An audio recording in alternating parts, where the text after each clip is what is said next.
This is Andy, and we are about to fire up a demonstration of my Sigma Derby clone software using the Raspberry Pis, various GPIO inputs.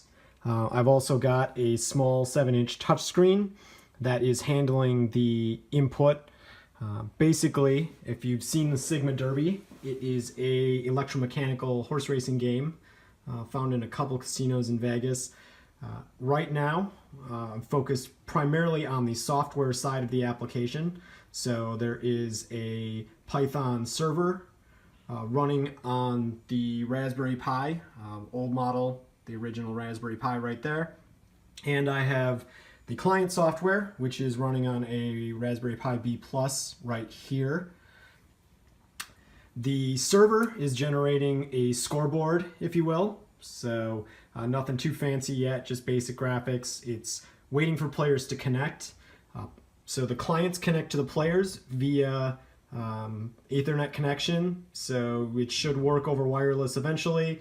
Right now I have a switch somewhere behind the screen that is networking together the client and the server using Python UDP sockets.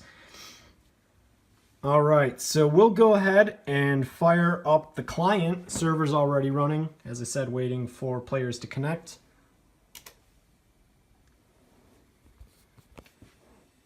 And give it just a couple minutes. The Pis aren't the fastest devices around. So as I mentioned, this is currently set up with a touch screen. I'm waiting on a joystick encoder that should be able to translate arcade buttons into USB input. So I'm hoping to plug the joystick encoder into the USB port and allow me to have actual physical buttons out on a control pad. Also, I have a coin slot wired in. So right now I'm using a 3D printed coin slot and a sensor underneath. So I've fashioned a piece that's available on Thingiverse for this, but it's just dirt cheap opto sensor from Amazon that's wired into the Raspberry Pi's GPIO ports, and this guy is hooked up, so you can see the interface loaded up. Again, just a basic copy of the standard Sigma Derby hardware interface you'll find in the actual game. Works pretty much up to par right now, but let's go ahead and add some coins.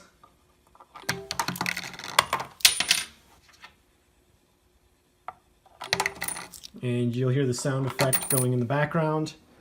You should see the coin counter go up.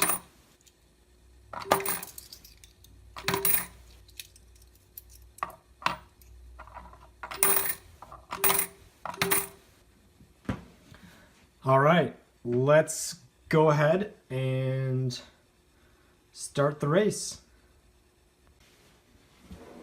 All right, the race is running. As you can see, the server board is displaying the leaderboard. Again, a pretty rough version of this, but we've got the countdown to post, which is currently variable but set to 30 seconds right now.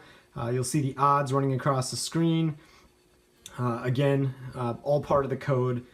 Probably needs some refinement, and also all the motor control for the physical horses will need to be done. But watch the race in progress. You'll see the winner come up on the board, and then a new race will start. So while it's doing that, let's make some bets. Let's see.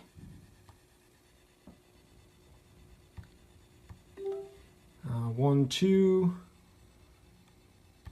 3, 5, and 2, 3.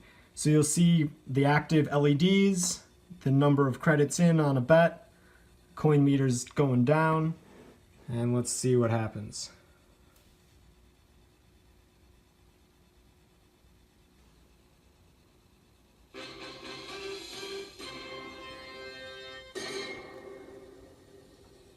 So there we actually won. You see the win LED lights up, coin meter increments, and the new race starts. So this is where I'm at right now, getting pretty close. I've got a box that contains the coin payout hopper up above.